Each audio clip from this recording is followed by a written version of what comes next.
Hello दोस्तों, कैसे हैं आप लोग। आशा करता हूँ कि आप लोग ठीक होंगे और मस्त होंगे। दोस्तों, अभी हाल ही फिलहाल में दबंग स्टार खेसारी लाल यादव जी का एक बहुत ही खूबसूरत और प्यारी फिल्म का फर्स्ट लुक पोस्टर रिलीज कर दिया गया है, जिस फिल्म का नाम है बोल रहा था वो।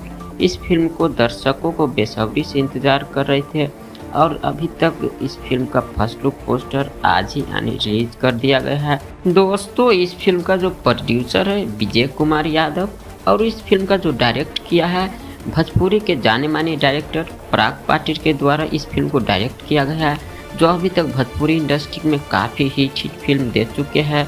और इस फिल्म का जो स्टार कास्ट में होंगे दबंग स्टार खेसारी लाल यादव और उनके साथ देने वाले एक एक्ट्रेस है मेघा श्री, वो होंगे इनके साथ में। और ये जो फिल्म है काफ़ी रोमांटिक लव स्टोरी। दोस्तों, अगर आप लोग खेसारी लाल यादव जी के फिल्म बोल रहा था बोल को इतना बेसब्री से इंतजार कर रहे हो तो इस वीडियो को एक लाइक करके चैनल को भी सब्सक्राइब कर लीजिएगा।